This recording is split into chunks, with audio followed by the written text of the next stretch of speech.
Imagine taking like a totally routine blood test in your mid-40s. Not for cholesterol, not for fasting glucose, but a test that looks at the precise protein signatures crossing your blood-brain barrier. Right, something that actually peers into the central nervous system. Exactly. And instead of telling you about your risk for, a heart attack next year, it tells you that in exactly 20 years, the biological mechanisms of Alzheimer's disease will start shutting down your memory.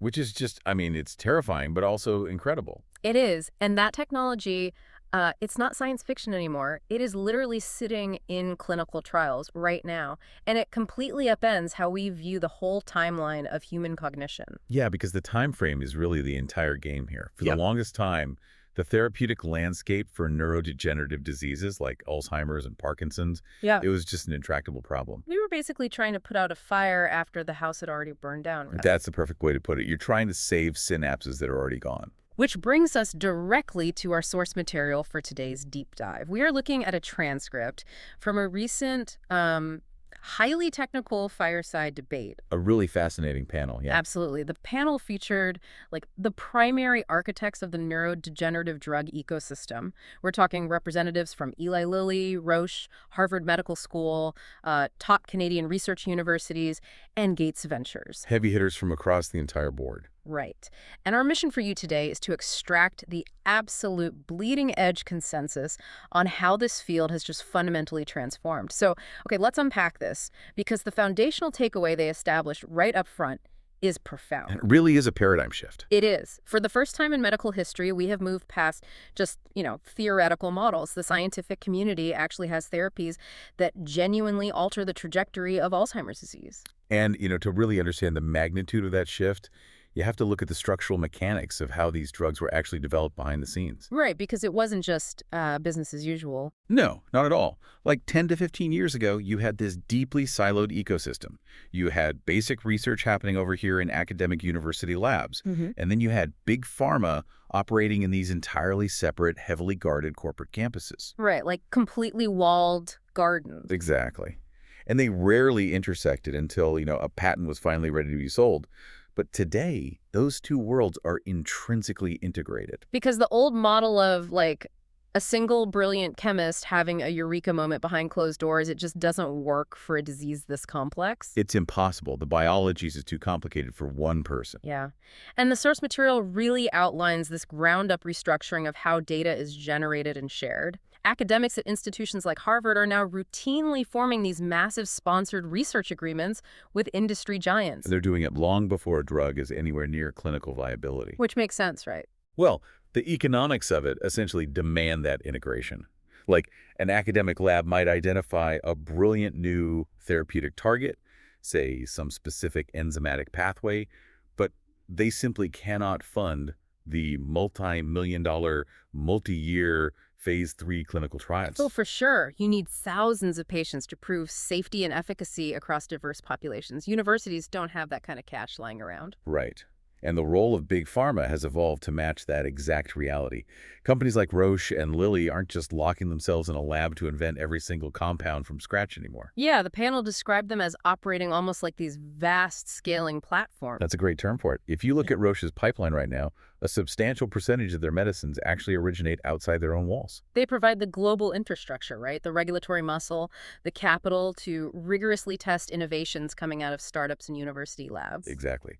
But the truly disruptive force in this new ecosystem is philanthropy, specifically players like Gates Ventures. Oh, man, this part of the debate was wild. Yeah, because they operate with a completely different risk profile than, say, venture capital or traditional pharma. A VC firm needs a return on investment, right? They need a commercially viable product. Or they go out of business. Right. But philanthropic capital doesn't. And this allows them to make what they call catalytic bets. Catalytic bets. That concept stood out immediately in the transcript. It's basically the willingness to absorb a 100% financial loss as long as the failure generates a high-quality data set that the rest of the field can learn from. That is the absolute essence of a catalytic bet. Yeah. They intentionally fund the highest risk projects, or, and this is equally important, they fund the really unglamorous infrastructural work that traditional investors completely ignore. Like the data harmonization stuff they mentioned? Precisely. Think about it. You have 50 different hospitals tracking Parkinson's patients, but they all use different electronic health record systems, Different imaging resolutions. different behavioral scales. It's a mess. Gates Ventures will actually fund the painstaking software engineering required to make those databases communicate. So they're creating a unified data set that machine learning models can actually read. It sounds like the industry has shifted from that secretive walled garden approach to like an open source software project. Yes, exactly. Where everyone is just debugging the brain together. And the Canadian researchers on the panel were explicitly championing this open science framework. Oh, they were very vocal about it. Yeah, they're publishing raw behavioral data from animal models directly onto open platforms. I think they mentioned one called Mouse Bites. And more importantly, they are publishing their negative results. What's fascinating here is that publishing failure is the ultimate accelerator for the entire field. Neurodegeneration involves just countless overlapping biological pathways. Right. So if one lab publicly documents that a specific targeted approach, say clearing cow tangles, resulted in zero clinical benefit, they just saved a dozen other labs from wasting a decade and hundreds of millions of dollars walking down that exact same dead end. It's like putting up a giant caution sign for the rest of the scientific community. Yeah. But because this open source ecosystem is actually producing drugs that clear these toxic proteins now, we've crashed into a brand new structural bottleneck. We have. The drugs are moving faster than our measuring sticks. Right. If we have therapies that work, how do we accurately measure their success in a living human being without, waiting 5 years to see if they forget their grandchildren's names? This is the biomarker challenge. We know the biological culprits, right? We've got amyloid beta plaques and tau tangles in Alzheimer's, or misfolded alpha-synuclein proteins in Parkinson's. But historically, the only way to definitively confirm those proteins were in a living patient was through, highly invasive cerebrospinal fluid draws. Supplemental taps, yeah. Or Correct. wildly expensive PD scans. Right, and PET scans require radioactive tracers and a whole cyclotron facility. You cannot use PT scans to casually screen 50 million aging adults. No, the healthcare system would literally collapse. Right. Which is why the panel was focused so intensely on the blood-based biomarker revolution. This is the mass spectrometry stuff. Yeah. We are talking about using advanced mass spec to detect picograms, like unfathomably small amounts of specific protein fragments, like pTau217, that have managed to cross the blood-brain barrier and enter the peripheral bloodstream. Which completely democratizes access to this data. You compress the diagnostic power of a specialized neurology center into a simple blood draw that, any primary care physician in the world can order. Exactly. You get the test during your annual physical. But here's where it gets really interesting, though. I have to push back a bit on the direct correlation between these biomarkers and the actual disease state. Okay, let's hear it. Well, the sources mention we have longitudinal data showing patients whose brains are absolutely loaded with amyloid plaque on a scan, yet they remain cognitively sharp. They are functioning perfectly in their daily lives. Yes, that is a well-documented phenomenon. Right. So if amyloid is the primary driver of the disease, why doesn't the biological burden perfectly predict the clinical decline? If we connect this to the bigger picture, it really highlights the concept of cognitive reserve and neural redundancy. The brain is not just a static container that simply fills up with toxic protein until the lights go out. It's plastic. Highly plastic. A patient with high educational attainment, or maybe certain genetic neuroprotective factors, might have neural networks that literally route around the localized damage caused by those amyloid plaques. They compensate for it. Wow. But conversely, someone with a very low plaque burden, but a highly reactive systemic inflammatory response, might experience rapid, devastating memory loss. So the presence of the plaque is a necessary precondition, but it isn't the sole dictator of the patient's lived reality. And I guess clearing the amyloid with these new monoclonal antibodies doesn't instantly repair the lost synaptic connections, right? No, it doesn't. The clinical functional outcome, meaning how the patient actually navigates their daily life, manages their finances, or holds a conversation, that is the ultimate gold standard. The biological marker simply tells us the pathology is present. Okay, that makes sense. And the panel emphasized that to bridge that gap between a positive blood test and functional reality, we need significantly more sensitive digital cognitive testing. We need longitudinal data that tracks subtle behavioral changes long before clinical dementia sets in. And that introduces a terrifying logistical scenario for the clinical trial pipeline. I mean, think about it. If a simple blood test at a primary care office suddenly identifies millions of eligible asymptomatic patients who are biological matches for early-stage trials. The current research infrastructure will completely collapse under the weight. Right. Phase 2 trials already take far too long because researchers are forced to wait years to observe a statistically significant clinical decline in those patients. Which is why the urgency for surrogate endpoints cannot be overstated here. Remind us what a surrogate endpoint is again? A surrogate endpoint is an agreed-upon biological indicator like, say, a specific reduction in blood p-tau levels that regulatory agencies will accept as proof that a drug is working, months into a trial rather than years. Ah, okay. So you don't have to wait for the memory loss to stop. Exactly. Without surrogate markers, the sluggish pace of academic funding and the persistent friction of patient recruitment will keep the trial system perpetually lagging behind the therapeutic science. Naturally, though, when the tech sector hears about data friction and slow processing, the immediate proposed solution is artificial intelligence. Throw AI at it. Of course. And the panel did discuss AI's role. Yeah. And while it is highly effective for the natural language processing and the data harmonization we discussed earlier, they pointed out a glaring operational blind spot. The training data. Yes, AI models train on published literature, and as we noted before, the vast majority of negative results are never published. The file drawer effect is very real. So the algorithms can only synthesize the data they are fed. If the academic incentive structure only rewards successful, novel findings, the underlying training data is inherently skewed. It is entirely biased towards success, yeah. It's like training an AI on the current medical literature is like trying to map a minefield, but the map only shows the places where people safely stepped. Oh, that's a great analogy. Thanks. I mean, if the AI doesn't see the negative results, the explosions, it can't warn us away from the dead ends. It will just confidently suggest we synthesize some compound that 30 different labs have already quietly failed to develop. That analogy perfectly captures the limitation. Yeah. And it reinforces a core argument made by the panel. High-quality human curation is non-negotiable. You still need humans in the loop. Absolutely. You need dedicated academics actively structuring and contextualizing the data before an LLM can parse it for novel drug targets. Yeah. You cannot just unleash an algorithm on the biomedical internet and expect it to magically solve Parkinson's disease. Good to know we still need scientists. The panel also debated the integration of med tech, right? Wearables, ambient sleep monitors, voice biomarker analysis. Yeah, the idea of capturing continuous data. Right, because in theory, this solves the longitudinal data problem. You monitor a patient continuously in their natural environment rather than relying on a highly artificial, high-stress, cognitive test in a sterile clinic every 6 months. The theoretical value is immense, particularly for capturing the subtle motor fluctuations in early Parkinson's or the sleep architecture disruptions that are so common in Alzheimer's. But there's the catch. A big one. The panel highlighted a profound mismatch in development cycles. Clinical trials are multi-year endeavors, often 5 to 7 years. Consumer medtech evolves on an annual hardware cycle. Oh, wow. Yeah, the tech moves way too fast for the trial. Exactly. If you start a 5-year study using the sensors on a specific generation of a smartwatch, and the manufacturer updates the proprietary algorithms processing that raw sensor data 2 years later, Your longitudinal data set is entirely compromised. you lose the baseline. Researchers are forced to spend immense resources trying to retroactively calibrate the data between different hardware iterations.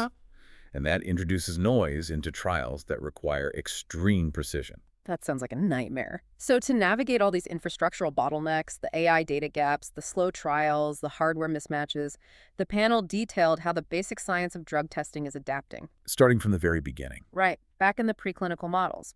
Now, there is persistent public pressure to move away from animal testing, replacing mice with human organoids. You know, those 3D mini brains grown from pluripotent stem cells in a lab. Yeah, organoids are incredible technology. But the translational scientists on the panel were totally adamant that animal models remain foundational. One lab is running, 800 mice a day through automated behavioral assays. Yes.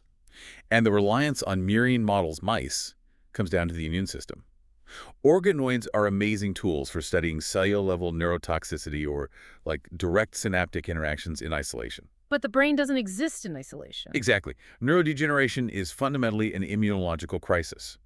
It involves complex interactions across the blood-brain barrier, systemic inflammation throughout the body, and the specific behavior of microglia, which act as the brain's resident macrophage population. So you cannot accurately simulate how a systemic fever, or like a peripheral infection, alters the trajectory of brain inflammation using a cluster of neurons just floating in a sterile plastic dish. Precisely. The organoids lack the full, dynamic neuroimmune architecture of a living, breathing organism. However, the panel really stressed the principle of asking the right questions of the right model. What does that mean in practice? It means you do not use a mouse model to predict whether a drug will restore complex human episodic memory. Because mice don't have human memory. Right. You use the mouse to determine if the molecule can safely cross the blood-brain barrier and hit the intended target receptor without causing systemic toxicity. Over-interpreting preclinical mouse data is what led to dozens of catastrophic phase 3 failures over the past 2 decades. They thought curing a mouse meant curing a human. Exactly. But when we do successfully translate these findings into human trials, the therapeutic strategy is undergoing a radical shift, right? The field is essentially adopting the oncology playbook. Yes, this is a massive shift in thinking. We are moving away from the idea of a single silver bullet pill.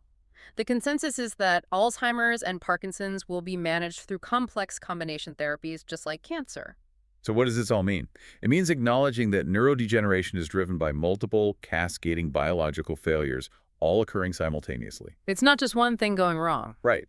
Targeting just the amyloid plaques while completely ignoring the runaway neuroinflammation or the spreading tau pathology. It's like trying to stop a flood by only patching one hole in a dam. The immediate instinct, then, is to just hit the disease with everything we have simultaneously.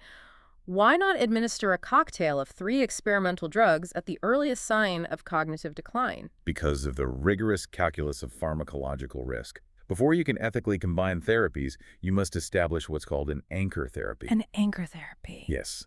That's a single intervention that demonstrates statistically significant independent clinical benefit, a proven monotherapy. If you bypass that step and just administer an unproven cocktail and the patient develops, say, severe hepatotoxicity or dangerous brain swelling... You have no mechanism to determine which compound is responsible. Exactly. Whether the toxicity is the result of a complex drug interaction, you're flying blind. And the side effects in this space are severe. With the current class of anti-amyloid monoclonal antibodies, there is a well-documented risk known as ARIA, right? Amyloid-related imaging abnormalities. Yes, ARIA is a major hurdle. It manifests as localized swelling or microhemorrhages in the brain, which is terrifying. It is. ARIA occurs because the amyloid isn't just floating freely, it heavily deposits along the vascular walls of the brain. So when the antibody binds to that vascular amyloid and triggers the immune system to aggressively clear it out, it can destabilize the blood vessels. Leading to fluid leakage or bleeding. Exactly. But the source material revealed a really fascinating approach to mitigating that exact risk through repurposed medications. The panel discussed clinical trials testing the combination of anti-amyloid therapies with, of all things, semaglutide. Yeah, semaglutide is a GLP-1 receptor agonist widely known right now for its use in managing diabetes and inducing weight loss. Right. On the surface, using a massive weight loss drug to protect the brain from an Alzheimer's therapy sounds completely counterintuitive. It does, until you look at the underlying mechanism of action. GLP-1 receptors are expressed not just in the gut, but extensively throughout the brain. Oh, really? Yeah. And activating those receptors has been shown to exert profound neuroprotective and anti-inflammatory effects. It modulates the activation state of the microglia, calming the central immune response, and potentially stabilizing endothelial function, which is the lining of those blood vessels. Wow. So by using semaglutide to suppress the neuroinflammation, they hope to mitigate the vascular permeability that causes ARIA, allowing the anti-amyloid antibody to do its job safely. Exactly. Utilizing repurposed drugs like semaglutide or investigating the neuroprotective signals seen in massive epidemiological datasets regarding the shingles vaccine, it offers a tremendous strategic advantage. Because they're already proven safe. Exactly.